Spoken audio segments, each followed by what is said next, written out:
Welcome to the Ed Outreach Day volunteer training presentation online. Part C will provide an introduction to invasive species and to the video resource that is used as part of the Ed Outreach program. One of the things your room leader will establish in his or her introduction is the definition of an invasive species. In short, an invasive species is a non-native species that can cause ecological, economic, or human health-related impacts. Invasives can be animals, plants, or even diseases, though that kind of classification is not common. A species is native if its presence in a location is only due to natural causes and not human actions.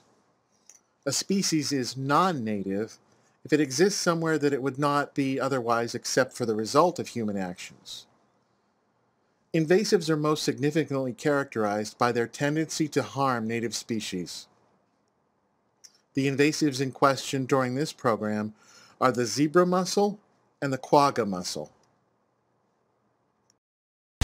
These two cousins from the Black and Caspian Seas have hitchhiked their way from Europe to the U.S., zapping every ounce of food energy from whatever water source they inhabit.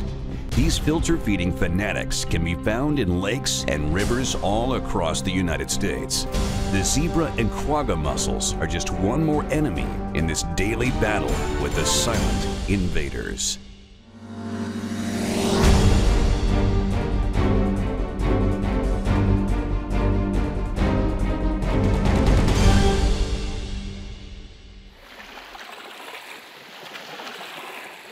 There's something therapeutic about the sounds of water splashing against the shore of beautiful Lake Superior.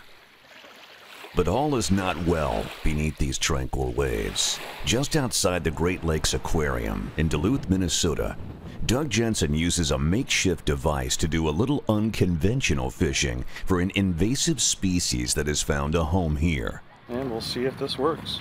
Doug slides his homemade trap up the side of the sheet pilings, carefully raising it from the depths of the lake.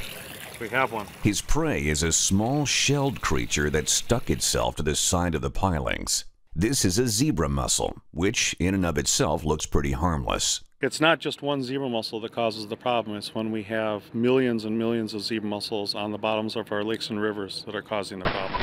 And there are millions. Even more. The zebra mussel, and especially its cousin, the quagga mussel, have spread from the Great Lakes region like a virus and is now found across the country. It's about preventing these things from getting into our lakes and rivers, because once they're there, we just can't get rid of them. Doug Jensen is one of 6 experts who will help tell the incredible story of how one small creature is having such a devastating effect on so many bodies of fresh water. Dan Malloy is a research scientist at the New York State Museum in Albany. They can change the ecosystem in ways you don't want the ecosystem changed. Dr. Russell Kuhl is a research scientist at the University of Wisconsin-Milwaukee Great Lakes Water Institute. There are undoubtedly many more individual quagga mussels than there are individual fish. Byron Carnes is an aquatic biologist at the National Park Service on the St. Croix National Scenic Riverway along the border of Minnesota and Wisconsin. Fish species that used to be prevalent in Lake Michigan are gone. Jeff Weborg fishes Lake Michigan for a living. We don't know if we're going to be in business from one year to the next. Ed Rutherford is a research fishery biologist at the National Oceanic and Atmospheric Administration in Ann Arbor, Michigan. We don't have oil spills in the Great Lakes, but we have something just as serious, which is invasive species. And Tom Nalepa is also a research biologist at NOAA. I never would expect an organism to become so abundant so quickly and have such dramatic changes as we have seen. The first zebra mussel in North America was found in 1988 in Lake St. Clair near Detroit. From there, they expanded eastward to Lake Ontario and into the St. Lawrence Seaway. The quagga mussel was discovered 1 year later in 1989. The theory is that both species of mussels hitchhiked a ride from Eastern Europe by living in the ballast waters of giant ocean-going ships. Once here, the zebra mussel quickly spread by the millions throughout the Great Lakes.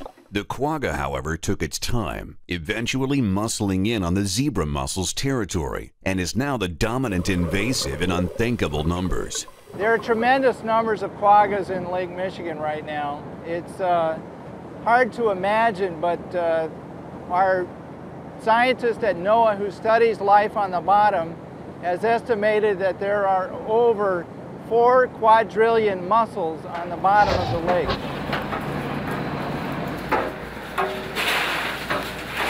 Jeff Weborg's fishing business on Lake Michigan near Gills Rock, Wisconsin, offers visual evidence of just one of the serious problems created by the enormous population of zebra and quagga mussels. As he releases gill nets out the back of his fishing tug, massive numbers of zebra and quagga mussels drop to the deck like hailstones.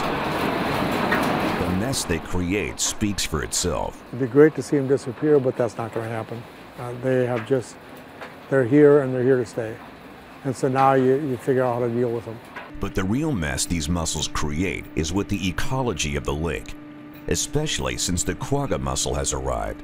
Where we had zebra mussels in kind of restricted areas in warmer water regions, now we have quagga mussels in both warmer water regions and in deeper cold water regions. In other words, they're everywhere. As you learned in the video, zebra and quagga mussels are native to Eastern Europe, but they're also present in large numbers in North America, including the Great Lakes. For this activity, students will compare the conditions that accompany invasive mussel sightings, or the lack thereof, in 2 bodies of water, Pymatuning Reservoir and Lake Erie. Students complete 3 experimental stations to gather data on both of these bodies of water. A 3rd body of water will be considered just anecdotally. Conneaut Lake sits just east of Pymatuning Reservoir, and though it's not a subject for water testing in this program, it does help to provide an interesting contrast for students to consider. While Pymatuning Reservoir is basically free of invasive mussel sightings, nearby Conneaut Lake is loaded with reports of zebra mussel sightings. Students will work to gather additional data by identifying microscopic plankton, conducting population sampling, and analyzing the physical and chemical parameters that help define water quality. And with data in hand, they will then propose how to invest limited funds for the best environmental outcome. To review the main points, invasive species are non-native species that can cause harm. Non-native means that a species would not exist in a given location if not for human intervention to deliver it, either intentionally or unintentionally. Zebra mussels and quagga mussels are the 2 aquatic invasive species that are the focus of our activity. These filter-feeding mussels are natives of Eastern Europe, but are found extensively throughout the Great Lakes region as invasives. Lake Erie and Pymatuning Reservoir are the 2 bodies of water that will be explored through a series of 3 activities: plankton identification, water chemistry analysis, and population sampling. Please direct any questions about your work as a volunteer for Ed Outreach Day to Barbara Lease at barbara.lease@aiu3.net.